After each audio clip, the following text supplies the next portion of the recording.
They unearthed it during the driest season Mesopotamia had seen in years. A clay tablet, unassuming, cracked in half, and humming. You read that right. Humming. A low-frequency resonance. Subaudible, but measurable. Like it wanted to be heard but couldn't scream through time. The archaeologists first thought it was a seal standard inventory from Babylon's early dynastic era. But the moment one intern tried to catalog the markings, she fainted. Just collapsed over the scanner. Blood from her nose, eyes fluttering, whispering something no one understood. Something that sounded like Ia Ia Ashaku. The tablet was transferred discreetly to a sealed university archive in Europe. No press, no photos, only a single note from the lead researcher, scribbled hastily before he too disappeared. This is not Akkadian, this is older, this is pre-linguistic. The symbols on the tablet weren't just letters, they were ideograms overlaid with spirals, like something mimicking cuneiform but twisted, degraded. One section looked disturbingly familiar. If you've ever read Lovecraft's Necronomicon, or at least the version bound in mock leather and Latin that circulates through underground collectors, you'd recognize the pattern. A triangular grid of glyphs around a central eye-like figure. The same formation is on page 7 of the Necronomicon, under the chapter, The Eye That Knows the Dawn.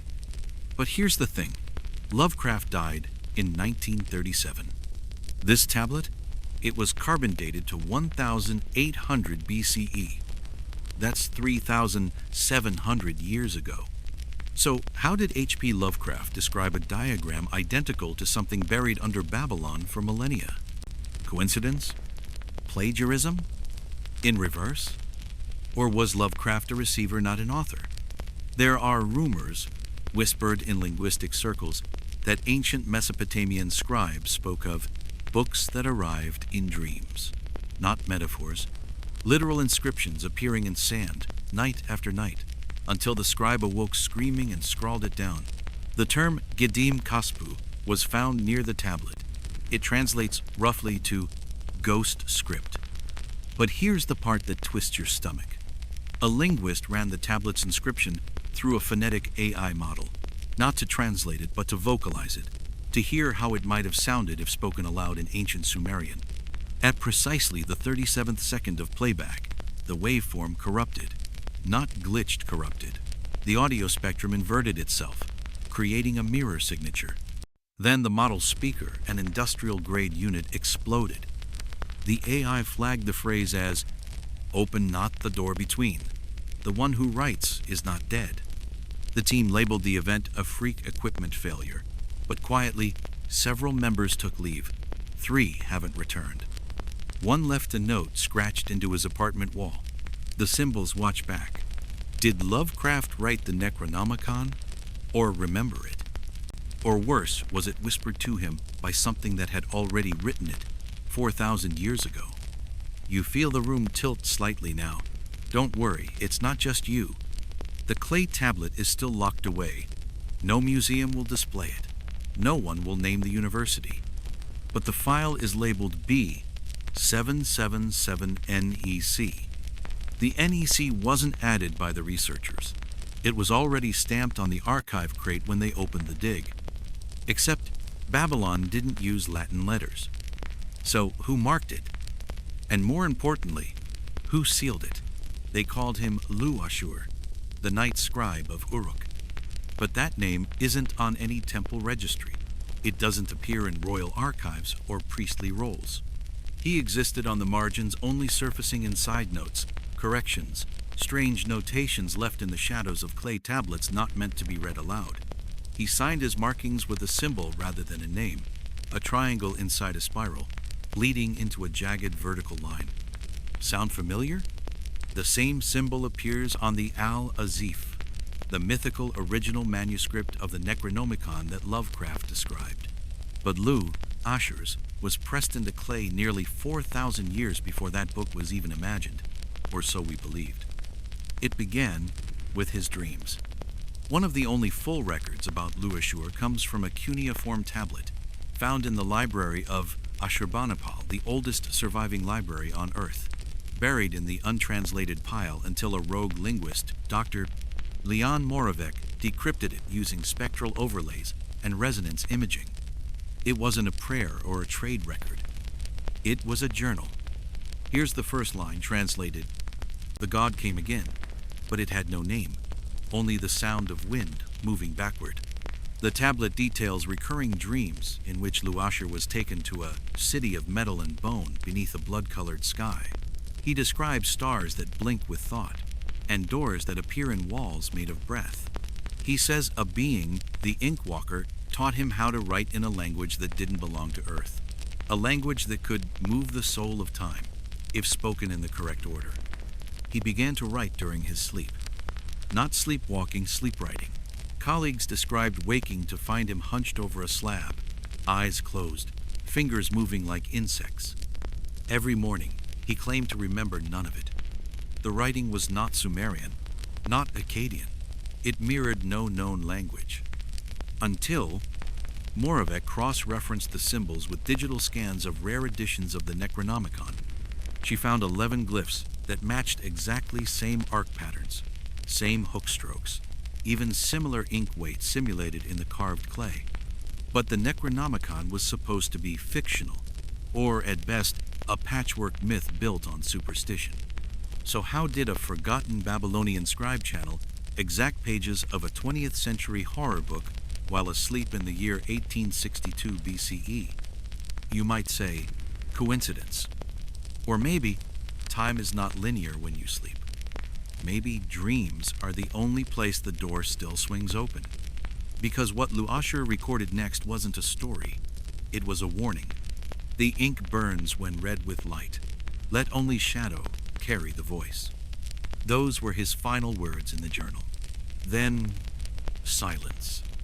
The next reference to Luasher appears 300 years later in a list of blackmouths exiled from the priesthood for writing in languages that command the dead. Some believe blackmouths referred to scribes who began chanting while unconscious tongues slick with a speech no one had ever heard but always felt. Records say they were buried alive beneath the temple of Nana, with wax poured into their mouths, to silence the voices, not their own but the ones using them. Now, here's where it gets worse. A few years ago, a Turkish excavation unearthed a collapsed chamber near the ziggurat of Ur. Inside, they found a skeleton mouth sealed with ancient wax, arms arranged in a spiral. Beneath it, one clay fragment. On it was a symbol, the triangle inside the spiral under the jagged line. But this time, it was accompanied by text in Latin, carved beneath the ancient inscription. Latin didn't exist when Luasher lived. So who came later? Who found the fragment and added to it? The Latin reads, Libera scriptorem, sed non vocem.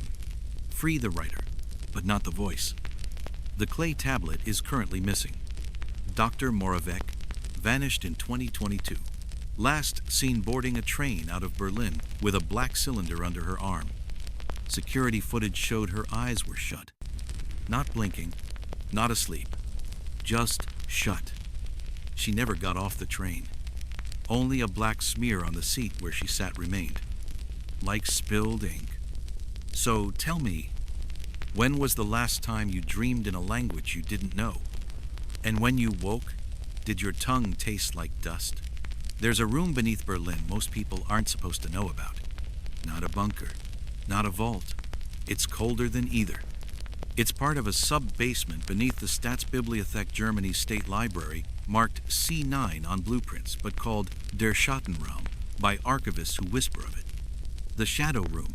No Wi-Fi, no photos allowed, just sealed atmospheric units, triple locked doors, and an old brass plaque bolted above the threshold. It reads, Nec File 13 Restricted. The story begins in 1987. A retired academic doctor, Friedrich Capell, who once translated Sumerian war hymns, stumbled across a mislabeled box during an inventory shuffle. It had no catalog number, no requisition form, just a handwritten label in faded red ink. Ex Codis D, pages 431, 444. 13 pages, thick parchment, oil-stained edges, strange to the touch, almost rubbery. But what made Capel stop breathing when he opened it was this. The first page was titled Liber Mortis Astralis, the Astral Book of the Dead. He recognized the language immediately. Sumerian root structure, but mutated. Symbols too sharp, like claws etched into flesh. But his hand trembled for another reason. The exact same phrase appeared in Lovecraft's Necronomicon, the Black Book's infamous third chapter, where Abdul al-Hazred writes of entities that exist in starless geometries beyond sleep. This wasn't a literary coincidence, because the layout, paragraph spacing, and even the phrasing matched, word for word. Capel hadn't even believed in the Necronomicon. He assumed it was a hoax, a pulp fiction creation wrapped in mystery to sell more fear. Until now. He compared the script to ancient Mesopotamian prayer tablets. He ran the text through stylometric analysis, examining authorship patterns. The results? The writer of these 13 pages lived over 3,000 years ago, but their style and phrasing match Abdul al-Hazred. How is that possible? Al-Hazred lived in the 8th century. Lovecraft invented him in the 20th, and yet the 13 pages mirrored his fictional writings with precision too exact for chance. Capel brought the discovery to the library board. He was dismissed within the week. The official reason: mental deterioration due to academic exhaustion. Unofficially, he started speaking in a low, raspy voice that didn't sound like his own. Colleagues said he refused to touch light, that he walked only in shadows, that he hummed in his sleep a melody made of syllables no one could reproduce without bleeding from the ears. He disappeared 3 months later. His apartment, empty. His belongings, still there. But his mirrors, all shattered. The pages were sealed in a lead box and placed in the shadow room. Until 2006. That's when Dr. Clara Weiss, a skeptical linguist and historian of forbidden texts, was granted access to NEC File 13 as part of a secret European Commission research contract. She had one goal: determine the origin of the script. She didn't get far, because 3 days into the project, she stopped sending reports. Her voice messages turned into strange recordings of static and whispering. One line, caught clearly on a recovered voicemail, translated loosely to, "They do not speak in ink, they sleep in paper." Her research notes, released in fragments, outlined something deeply disturbing. 8 of the symbols from the pages appear in pre-Akkadian summoning tablets. 4 glyphs form a phonetic chain that, when spoken, inverts sentence structure in the speaker's mind. One symbol, a spiral within an eye, appears to shift slightly depending on how long you stare at it. She wrote, "The pages are not dead text. They observe. They adapt." That's when she began taping over her laptop camera and her mirrors.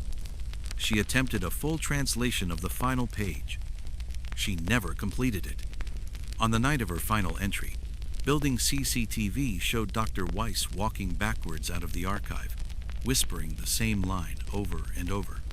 "If you read this, you dream what I dreamed. If you dream what I dreamed." She vanished into the Berlin streets.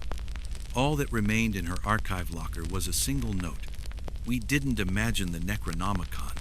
The Necronomicon imagined us." The Berlin State Library has since restricted all access to NEC File 13. Requests are denied. Visitors claiming to be descendants of Al-Hazred occasionally show up and are always turned away. But one of them left a message behind, scratched into a restroom stall door in what appeared to be black wax. The 13th page ends with your name. Tell me, have you ever seen your name in a dream? Did you write it? Or did something else write you? There's a video. You won't find it on YouTube, not even the dark web. It exists only on a degraded mini DV cassette labeled Akkadian Sequence X7, locked inside a vault in southern Jordan, in a private archive owned by a man who insists his name isn't important. The video's contents? A ritual. Not reenacted, not dramatized. Performed. Real chants, real symbols, real sand beneath their feet, under a blood-orange dusk sky. It began as an experiment in 2013 when a collective of rogue anthropologists, linguists, and parapsychologists gathered in Wadi Rum, the Valley of the Moon, to perform a sound reconstruction ritual pieced together from overlapping Mesopotamian inscriptions. They called themselves the Daughters of the Gate. 12 women, all volunteers. They weren't invoking gods. They were trying to recreate something older than gods. The exact phrasing stitched together invocations found in Babylonian, Akkadian, and one particularly disturbing fragment of proto-script recovered from the ruins of Eridu, a city some believe predates all recorded civilization. That script was the missing piece. The syllables weren't meant to be read, they were meant to resonate, to vibrate space in a way that bends perception. Here's where it gets strange. The footage begins with the circle complete, red ochre symbols in the sand, a spiral pattern etched with bone. The lead vocalist, blindfolded, begins to chant. The audio is crisp, the tone unearthly, but at the 9-minute mark, the timestamp freezes, then starts reversing. The women keep chanting, but their mouths move out of sync with the audio. Then, the picture stutters not like a glitch, but like the camera forgot what time was. In the background, the sun jumps position in the sky from dusk to noon to near blackness over just 5 frames. And then, static. Not white noise, black static. That's what the archivist calls it. A low, oily void on the tape, like the signal was consumed rather than disrupted. When the video returns, the frame is tilted. Half the women are gone. No sign of struggle. No blood. Just absence. One of the remaining subjects turns to face the camera. Eyes wide, lips moving. But there's no audio. Only a waveform running backward. The shape of her lips matches a phrase from Liber Tenebris, a heretical Necronomicon offshoot banned by Vatican archivists in 1952. The spiral is not a path, it is a well, and something climbs out. The recording ends with a final frame. The blindfolded woman, now alone, standing in the circle. Except the circle is no longer red. It's black and writhing, as if made of ink that hasn't dried. The mini-DV tape was smuggled out of the country by a linguist named Serene Nassar. She disappeared shortly after mailing the cassette to a secure P.O. box in Reykjavik. The return address? A dead mosque in Basra, one that never had power or phone lines. The letter enclosed with the tape was just a single page, handwritten in Sumerian cuneiform, but in modern ink. Translation: time is not a river. It is a circle drawn in blood. When you chant its name, it remembers. The linguistic analysis of the ritual chants revealed a structure no one had seen before. Not a language, not music, but something in between. It aligned not with human speech patterns, but with pulsar emissions recorded from a black hole in the Cygnus constellation. The intervals, the silence between syllables, matched the radiation bursts of Cygnus X3. Coincidence? Or were those syllables taught to humans, whispered across voids not made of space, but of memory? The last detail comes from a Chilean researcher who analyzed the metadata of the footage. She discovered something impossible. The DV tape's internal clock had registered over 8 hours of footage, despite the cassette being only 60 minutes long. That time discrepancy? It wasn't distortion. It was overlap. Like two realities had briefly run in parallel. She began experiencing time slips shortly after waking up, already mid-conversation, finding meals half-eaten she didn't remember ordering, bruises she couldn't explain. On her office door, one day, was carved a symbol, the spiral, but reversed, and the words, "The chant finished in your mouth." We don't know what happened to the remaining women from the ritual, but their names? Some now appear in a hidden appendix of the 14th century Munich manuscript, a text that predates them by centuries. You know what that means? The ritual didn't just collapse time. It rewrote it. They were supposed to uncover a temple. Instead, they unearthed a story that shouldn't exist. In 2019, A multinational excavation team funded by a historical preservation grant from UNESCO arrived at a site in southern Iraq. The project was simple. Investigate an unmapped ziggurat unearthed by a recent sandstorm in the Dekar region territory, once part of ancient Sumer. The GPS logs show the coordinates led nowhere, but the satellite photos?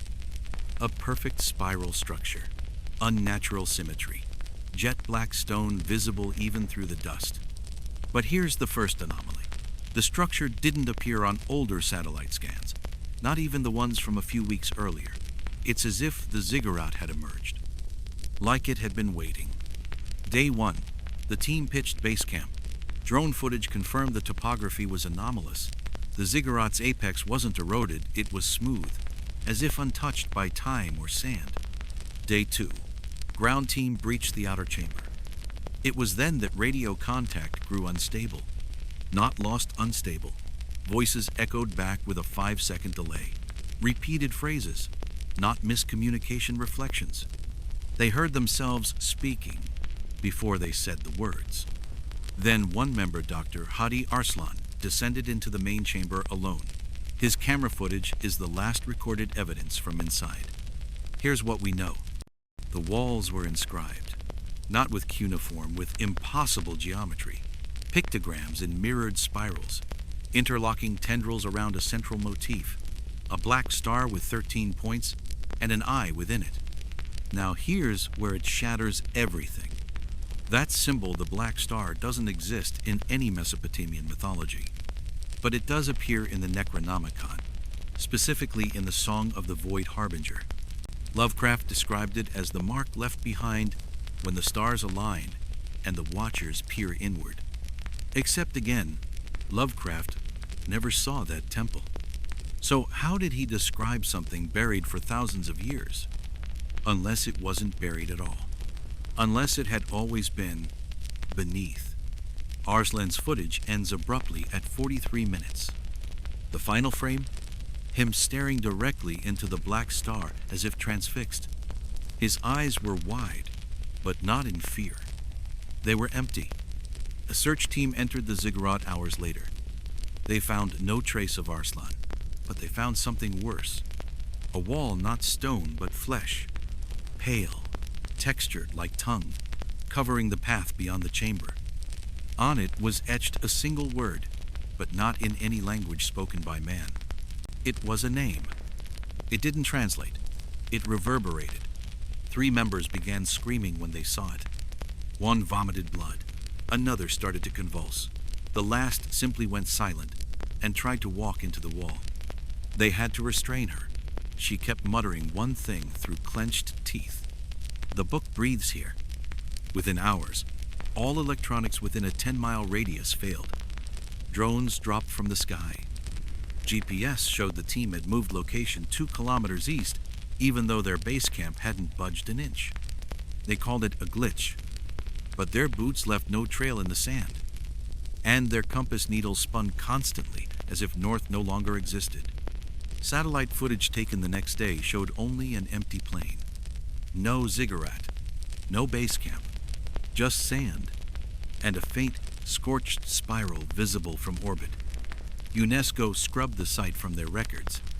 The team was declared lost to environmental instability, but an anonymous drive was mailed to an independent researcher in Prague weeks later. Inside was a single .mp4 file, the last recording of the ziggurat.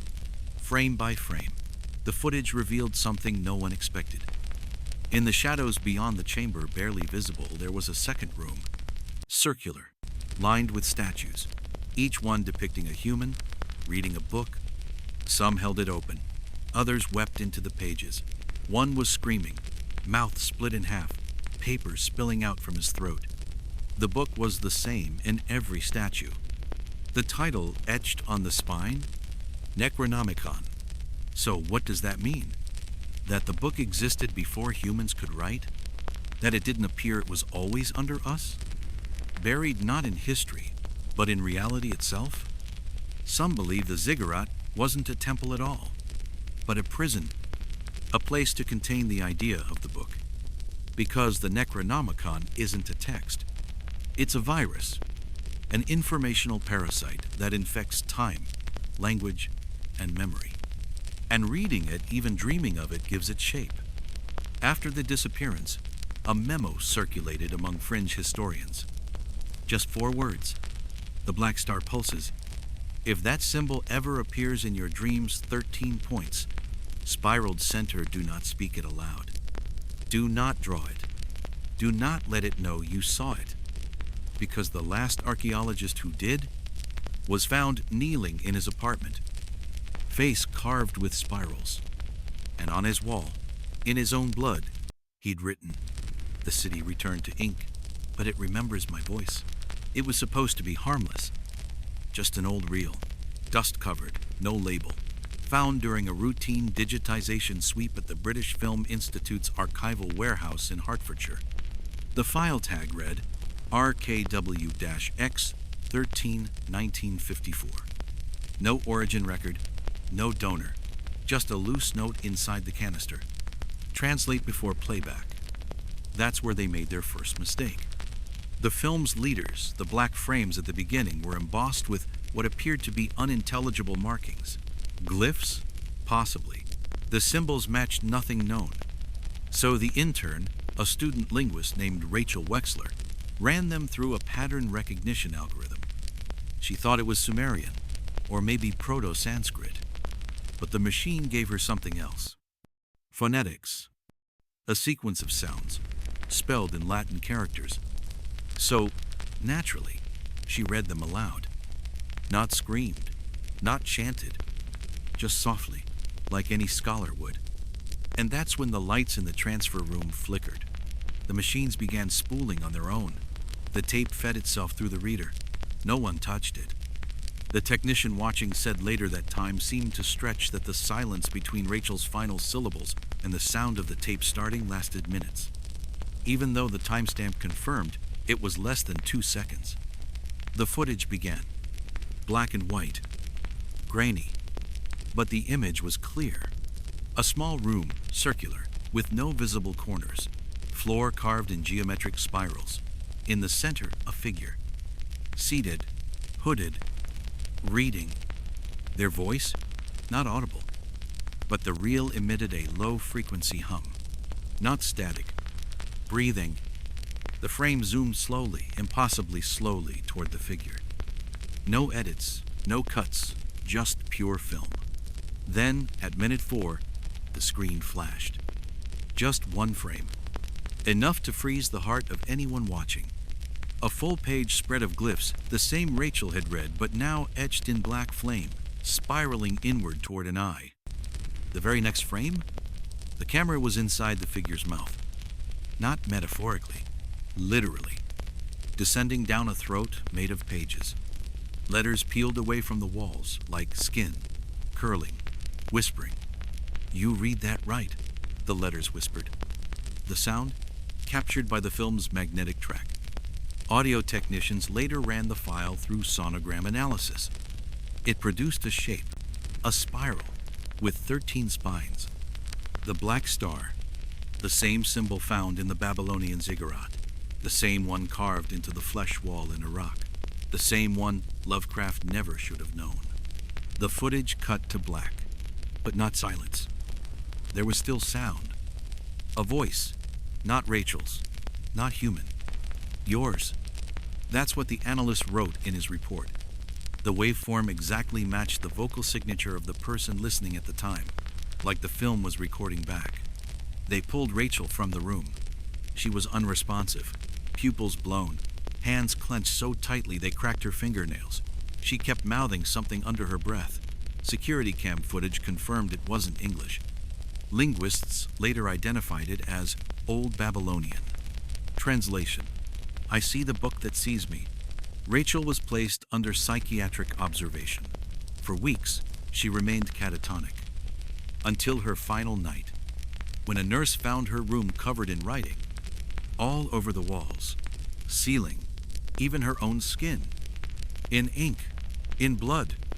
Phrases taken directly from the Necronomicon and not the published version. Untranslated chapters. Chapters that, officially, don't exist. But somehow, Rachel had written them out. Line for line, word for word. She died without regaining consciousness. But the pens in her room? They kept writing for 47 minutes after her heart stopped. A time-lapse camera caught it. The final phrase written was chillingly simple. You shouldn't have read it aloud. The tape has never been played again. It remains locked away in a temperature-controlled vault, sealed in salt, surrounded by mirrors. Because, according to one of the remaining researchers, it's not just the sound, it's the idea of the sound. Once you think it, you've already said it. You're probably wondering something now. Something you shouldn't be asking. Have I said the words? Is this video cursed? Is just hearing about it enough? The answer? Let's just say, if you start dreaming in spirals tonight, don't follow them inward. Because at the center, there isn't knowledge. There isn't madness. There's you reading the final page. But the words are writing back.